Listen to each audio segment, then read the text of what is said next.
eh ben vous arrivez à un total qui est et c'est de la dette, hein, c'est de la dette américaine de toute façon qu'il faudra rembourser à un moment ou à un autre. Vous arrivez plutôt sur des bases entre 20 et 25 000 milliards de dollars. À rembourser ou pas d'ailleurs, parce que les Américains, eux, ils peuvent émettre du dollar. Oui, mais vous avez une conséquence à ça. Donc, c'est quoi la conséquence? La conséquence, c'est que c'est une espèce de fuite en avant. C'est ce que fait la Fed aujourd'hui. C'est ce que fait c'est ce que font les Américains qui n'ont absolument pas commencé à se poser la question même de réduire les coûts. D'augmenter les impôts, de réduire les coûts, etc. Alors qu'ils ont de la marge, ils peuvent le faire, mais ils n'ont absolument pas fait. Et aujourd'hui, vous avez une conséquence, c'est-à-dire que vous ne pouvez pas émettre de la monnaie comme ça ex nihilo pendant des temps et des temps en vous disant que elle va jamais ressurgir à un moment ou à un autre. Si elle ressurgit dans la spéculation sur les actifs financiers, vous allez à un moment avoir une hausse terrible des matières premières. Et là, je peux vous dire qu'on va pas rigoler très longtemps. C'est-à-dire que quand vous aurez des matières premières alimentaires qui vont se mettre à flamber, vous allez avoir des émeutes un peu partout parce que les gens ont rien à manger. Ce qu'il faut bien comprendre, c'est que quand vous êtes une grande banque et que vous pouvez emprunter à 1%, c'est pas très compliqué de gagner de l'argent. Bon, vous allez dans les pays émergents qui ont une croissance du PIB de 5-10%. Bon, vous investissez là, vous gagnez de l'argent. Vous achetez des matières premières. Vous allez sur le marché boursier. Vous savez, toutes les autres banques font la même chose. Donc, vous allez sur les marchés boursiers où les matières premières, elles montent aussi de nettement plus que 1% par an. Voilà. Donc là, vous gagnez de l'argent et vous achetez des bons d'État italiens ou à 5-6%. Bon, bah voilà, ça fait une marge. Vous êtes tranquille et ça permet de se verser des bonus aussi très importants. C'est aussi pour ça que les bonus des banques se portent très bien.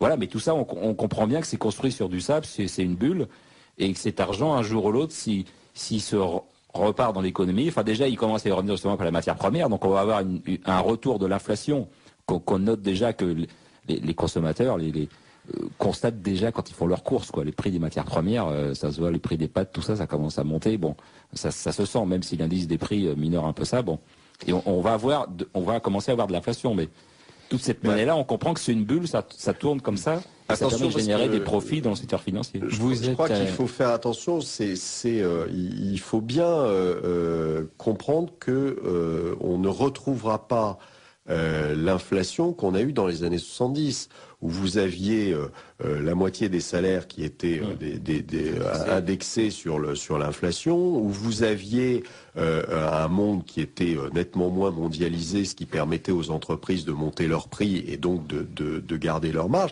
Là, c'est pas ça du tout. C'est pas la même inflation. C'est-à-dire qu'aujourd'hui, vous risquez d'avoir de l'inflation sur des choses extrêmement ciblées.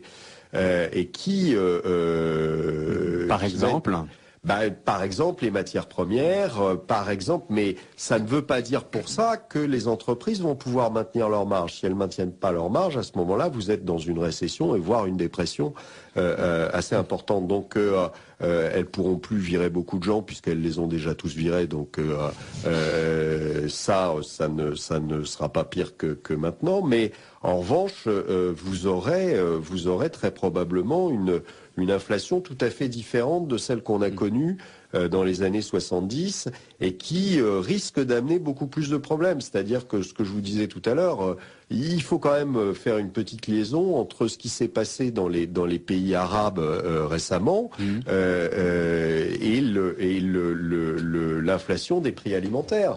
C'est-à-dire que vous regardez, ils se sont pas réveillés tout d'un coup au bout de 30 ans ou 40 ans de dictature en se disant bah zut, il faut virer le dictateur. C'est surtout parce que vous avez des gens qui avaient de plus en plus de mal à se nourrir et ça pose des soucis. Ça va poser aussi des soucis en Chine parce qu'il n'y a pas que Shanghai en Chine.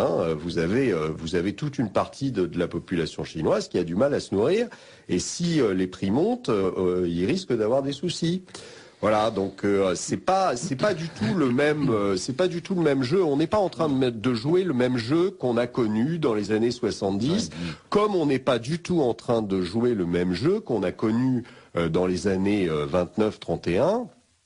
Il faut arrêter de faire ces comparaisons. Alors, on a toujours besoin d'essayer de se référer à quelque chose, mais malheureusement, on est dans l'inconnu parce que on est arrivé à un point qui est aujourd'hui très probablement irrattrapable, avec l'ensemble des pays du monde qui sont avec une très forte récession devant eux et avec un endettement qui est hallucinant et qu'on n'a jamais connu.